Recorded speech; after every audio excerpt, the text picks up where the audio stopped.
アメリカ・インディアナ州に住む夫婦が養子として迎え入れた8歳の少女。しかしこの少女、親を電気柵に押し付けたり、コーヒーに漂白剤を入れたりと何かがおかしい。サイコホラー映画エスターが現実化した衝撃の事件。少女のサイコパスな行動の理由、それはは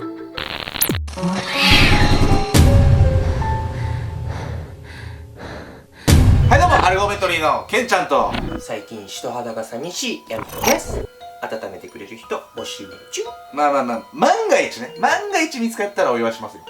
本当に？じゃあ死ぬ気で捕まえてくるわよ。みんな逃げろ今回は未だ裁判が続いているリアルエスター事件を紹介していきたいと思います。このエスターという映画は3人目の子供を流産してしまったコールマン夫妻が孤児院で9歳の少女エスターを引き取ったことから様々なトラブルが始まる恐怖のホラー映画なんです。このエスターの映画のような事件がこの現実世界で実際に起きているのがこのリアルエスター事件なんです。マジ？幸せにあふれた夫婦が迎え入れた8歳の少女。しかしそれは夫婦を絶望に突き落とす恐怖の日々の始まりだったんです。サイコホラー映画エスター。まず映画エスターのストーリーを大まかに説明すると、3人目の子供を流産させてしまった妻ケイト・コールマンと夫ジョン・コールマン夫婦がどうしても3人目の子供が欲しくなり、孤児院にいた9歳の少女エスターを養子として引き取るところから物語は始まります。引き取った当初、ケイトはエスターをとても可愛がっていたんですが、ある日エスターが同級生の女の子ブレンダを滑り台から突き落としたという疑惑が上がり、エスターに違和感を覚えるようになりました。エスターはその後数々のサイコパスな行動を繰り返すんです。弱った鳩を躊躇なく叩いたり、兄のダニエルがいる小屋を燃やしてしまったり、さらにはケイトとジョンの関係が悪化するような様々な工作を仕掛けるなど、とても9歳の女の子とは思えない凶悪な一面を見せたんです。なぜエスターは家庭を崩壊させようとしたのか。なぜエスターは9歳の女の子とは思えない知能の高さを誇るのか。この謎の真相、それはエスターは9歳の子供ではなく33歳の女性だったからなんです。エスターはホルモン障害の下垂体機能不全により発育不全になってしまい、見た目は9歳の子供のままですが、中身はサイコパスな精神異常をきたした33歳だったんです。そして物語終盤、エスターは化粧をして父であるジョンを誘惑しようとしましたが失敗。エスターは激怒しジョンを殺害してしまいました。その後家に駆けつけたケイトと命がけの死闘を演じ、最終的にエスターは湖に沈められ死亡してしまいました。以上がねエスターのね映画の内容なんですけど、非常によく作り込まれた怖い話ですよねこれ。そうね。ですが最近になってこのエスターという映画の話がこの現実世界でも起こってしまったんです。8歳の少女ナタリア・グレイス。アメリカ・インディアナ州で暮らしていた夫婦、夫マイケル・バーネットと妻クリスティアン・バーネットは2010年に当時8歳と名乗っていたウクライナ出身の少女ナタリア・グレイスを養子として引き取りました。彼女は身長90センチほどの幼い養子だったため、夫婦は疑うこともなく子供として受け入れたんですが、これが恐怖の日々の始まりだったんです。親子として生活を共にし始めたバーネット夫婦とナタリアでしたが、一緒に暮らしていく中で色々と辻褄が合わないことが起きたんです。イギリスの新聞デイリーメールによると、ナタリアは幼いはずにもかかわらず陰毛が生え揃い生理も来ており、歯も永久歯に生え変わっていたのだというのです。さらに身長に関しても、本来8歳の女の子なら年間5センチから7センチメートルほどの成長が見られてもおかしくないはずなのに、ナタリアは数センチの成長も見られなかったというのです。バーネット夫婦がそのような違和感を感じ始めた頃、ナタリアの行動にもいくつかおかしな点が目立ち始めたんです。まずナタリアは子供用のおもちゃや人形などに一切興味を示さず、年上の10代の女の子たちと遊ぶことを好んでいたんです。またナタリアの語彙力は同世代の子供たちをはるかに上回るほどのものだったとも語られており、同世代の子供たちの幼い行動などをバカにしたように嘲笑う行動が見られたんです。そして恐ろしいことに、ナタリアには常軌を逸した凶行の数々も母クリスティンから報告されています。その行動とは、走行中の車から急に飛び降りてしまったり、自身の血を使ってバスルームの鏡にバーネット夫婦へ向けた脅迫文を書いたり、夫婦の実の子供ジェイコブを攻撃したり、挙句の果てには母クリスティンのコーヒーに漂白剤を入れたり、電気フェンスに押し付けようとしたり、寝ている最中に刺殺しようとするなど、母親の殺害を試みる動きも見られたんです。いやでも母親をね殺そうとするなんてね、もう8歳の少女がね起こす行動じゃないですよ。まあそうね、なんかエロ本隠すとかならわかるけどね。俺の幼少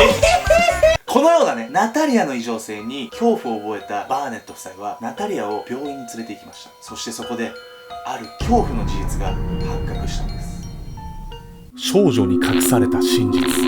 ナタリアのこの異常な行動の数々に、ナタリアは普通の子ではないと疑いを持ったバーネット夫婦はナタリアを病院に連れて行きました。そこで医師が両親に語った診断は、彼女は成人でのみ診断される重度の精神疾患を患っている、つまりサイコパスであるというものでした。そこで夫婦はナタリアの年齢を確認するため、かかりつけ医師の協力のもと骨密度検査など医学的な年齢測定を行ったんです。そこで明らかになったナタリアの年齢はなんと22歳。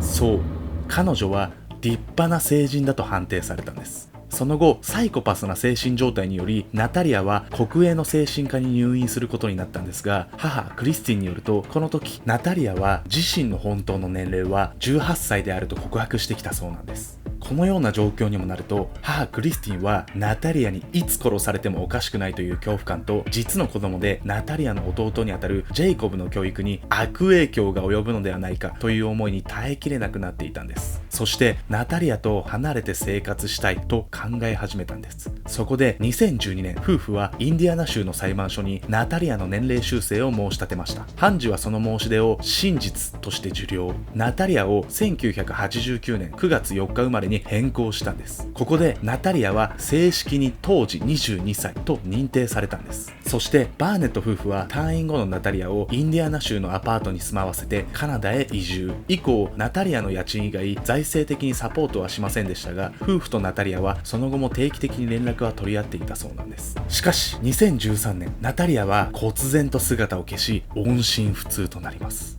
そしてその2年後の2015年にはバーネット夫婦が離婚。それぞれが新たな人生を歩み始めたと思われたんです。ところが今年2019年、バーネット元夫婦は突然逮捕されてしまったんです。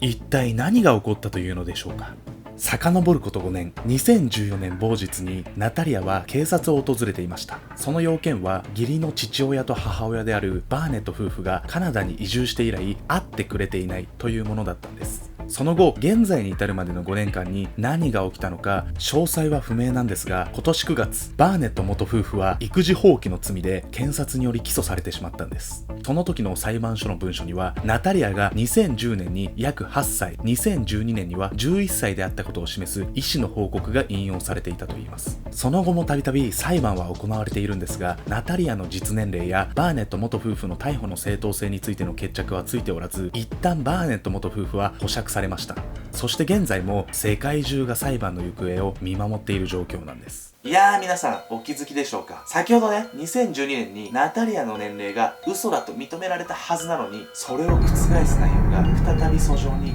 記してあったんです。でもそれって誰かがナタリアを擁護してるってことでしょ。いや、そうなんですよね。誰よ。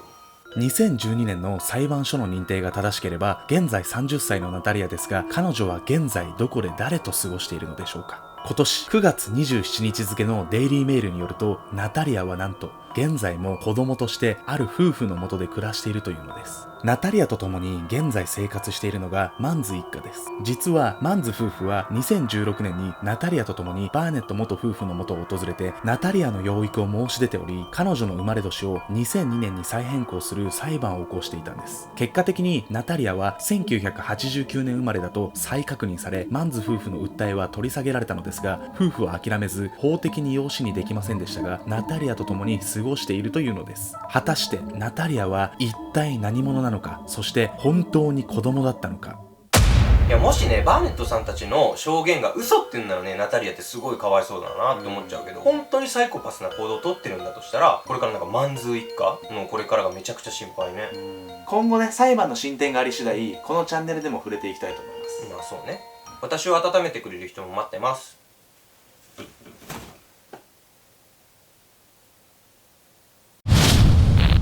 残された手がかりは謎のシンボルと暗号のみ。1968年から今もなお未解決の完全犯罪ゾディアック事件。犯人の世間を嘲笑うかのような残虐なパフォーマンスの真意とは。